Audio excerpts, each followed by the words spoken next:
Okay, so I spent a lot of time grinding runes. Let's see how many levels we got. So starting at level 172, we can push it all the way to level 224. So we don't want to spend 90 into Vigor. And as a noob becoming pro, now I need to understand soft caps, which other people have done, but let's get to know them a little better. Oh boy, doesn't all of this stuff just look fun, but the wiki does have a quick reference table for the soft cap values. Now the soft cap just pretty much makes it to where you have diminishing returns on higher levels. You can go beyond the soft cap in some situations, but I kind of want to balance out with the levels that I have right now. Pro tip, these Elden Ring DLC guides are being uploaded early on Storyfire, so go over there and check them out. Also, you get a bonus episode. So download the Storyfire app today and start earning some blaze. You can also keep up with your favorite creators or find some new ones. They got a sick Minecraft server coming out soon with a $50,000 giveaway, so check that out. Let's get back to the video. I also want to apply newer understandings to how stats work to actually optimize an efficient build. Now I did kind of brick my leveling because I maxed out Faith thinking I was going to need it for the rune farming. Nah, you just upgrade your weapon and that's going to give you most of the damage. But it also gives me kind of a good place to train from because if we can optimize with this build, then I'm going to understand leveling, then I'm going to understand builds, and I can apply that to other things. So I want to work with the levels that we have available and try to salvage this build, use that to get some items, farm up a little, and then work for more ideal builds that I want to have. Now eventually I do want to have high endurance because I want to go for like high poise tank builds, and you can optimize that at level 60 endurance. We still have a few of the tiers so we can reset our levels. A lot of people are just saying like, yo, you want to get good vigor, soft cap hits at level 60. We still have a lot of levels to work with. That's pretty good. Working off of the faith, we can also find some other things to put in. So after looking up a little bit of information on faith builds, you still want the endurance because it gives you a good amount of stamina. We can actually hit 60 right here. The rest can go into mind. That way we get more usage. I don't know where our equip load is for the dodging. So I mean, we can also just not commit to levels and then say like, oh, is 50 endurance good enough?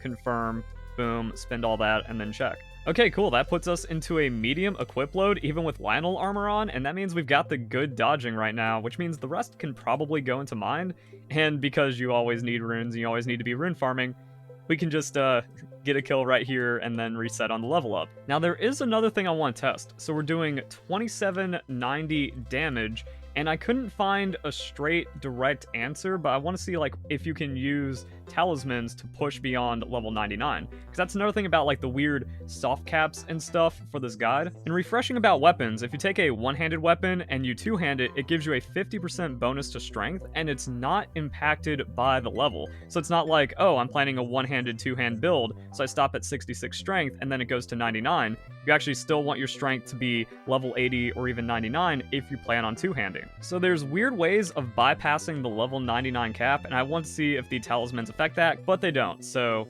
that's just kind of a waste to go over level 99 in some situations with certain talismans and items, which also means you don't need it for the flask. And that's probably good to round out this guide and my knowledge with some stat basics, so maybe it just helps out anyone watching the video. For early game leveling, this guy says pick a weapon, get minimum stats, that's it. You get your vigor to 40 and then enough endurance to have 51 poise because that's a good break point for PvE.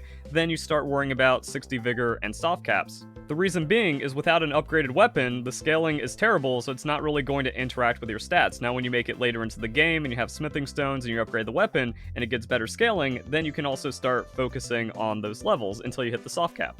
And then there's this mega leveling guide, so I'm not going to read it all, going to link it down below, but the quick hits are Vigor, get it to level 58-60, you can pretty much survive any scenario. Mind, there's a little bit of controversy around this take.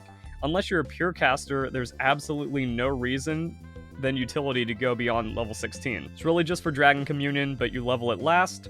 I think depending on like if there's casting or spells or incantations inside of your build, you just want to get to a comfortable point there. That way you're not only drinking blue potions to get all of your FP back. Endurance. You need endurance. Stop sleeping on endurance. And between my friends and when I was first playing the game when it came out 2 years ago, yeah, it seemed like a lot of people didn't care for endurance. They're like, oh, you shouldn't be wearing the heavy armor anyways, you just need to be tumbling around, you know, just dodge everything, bro. Or you max out endurance, you can wear fat armor, and then you still have a medium roll. That seems like the play. This dude is also incorrect about strength. If you plan on holding your weapons with two hands, virtually maxed out at 54 strength, as we've talked about, people discovered actually the virtual level goes over 99. It's only the physical level that gets hard capped at 99. If you're power stancing, which is dual wielding with the same item, you want 70 to 80 dexterity. Same thing with intelligence. Staves are backloaded, meaning they get most of their damage going from 70 to 80. Huh. Spellblade is 60 minimum, but then you're only doing half the damage of 80 intelligence casters. Faith is amazing for spells and utility. You get it to 31, that way you can get Barrier of Gold, big fortification spells, Black Flame Protection, Erdtree Protection, all kinds of crazy stuff. Having 10 Faith no matter what you build is really nice for fortification spells. The 30% magic or fire negation can be the difference between winning or losing. Arcane is very simple stat. And then a little disagreement on Mind. Every point in Mind improves the value of your blue flasks. 40 to 45 is the highest anyone should go, but 16 is pretty low. And then we have another pretty in-depth guide. So this is the Vigor check level. And then for this character at level 100 at the Fire Giant, right on set, BH Fang, 4 random talismans. We have 40 Vigor, 10 Mind, 32 Endurance, 18 Strength, 35 Dexterity, Intelligence, Faith, Arcane, and that just seems to be pretty solid. Okay, so now what? I got some levels, I'm getting familiar with the game again. Let's try this for the Phisig.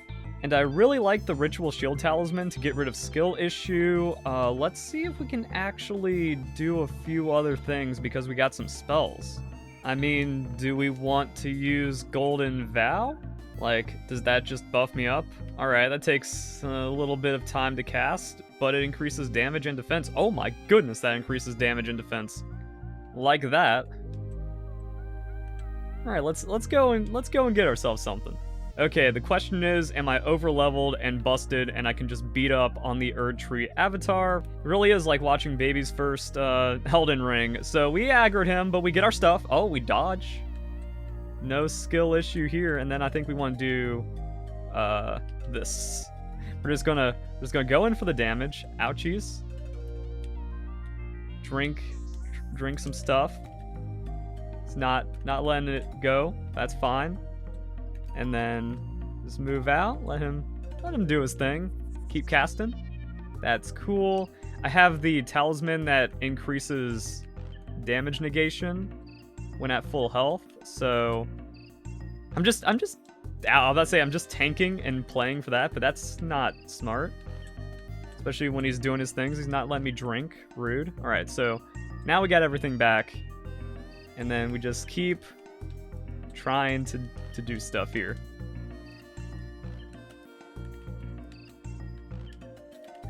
Oh, good dodge. Hey, I'm not trash. Let's go.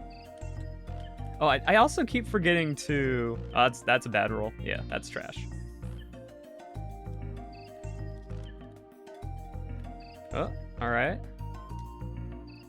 There we go. So now we're at full health. Now we've got some FP. Now we can just do skill issue tank build. Can you let me play the game? Just Golden Vow everything. Easy. Oh, I'm out. Right, that brings us back to full. Drink this. Golden Vow. That does 996. Okay, that's like not straight death.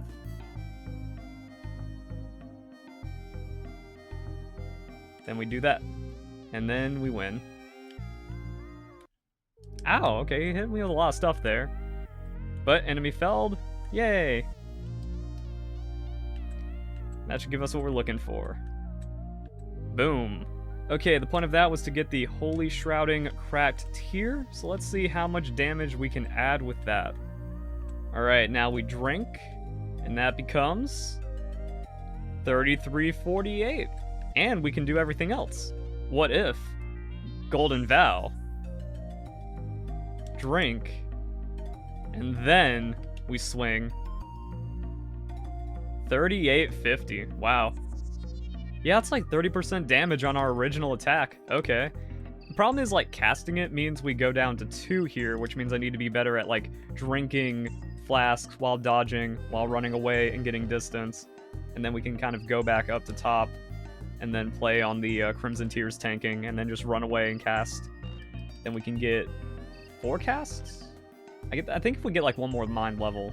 Yeah. more than one more mine level, then we'll be able to get forecast on that, and we can make this build work. So I hope you've been enjoying the video so far. You can finish it over on Storyfire. You can also watch the next episode early, and there's going to be a bonus 7th part of the series that's pretty good. So I'll see you guys over on Storyfire.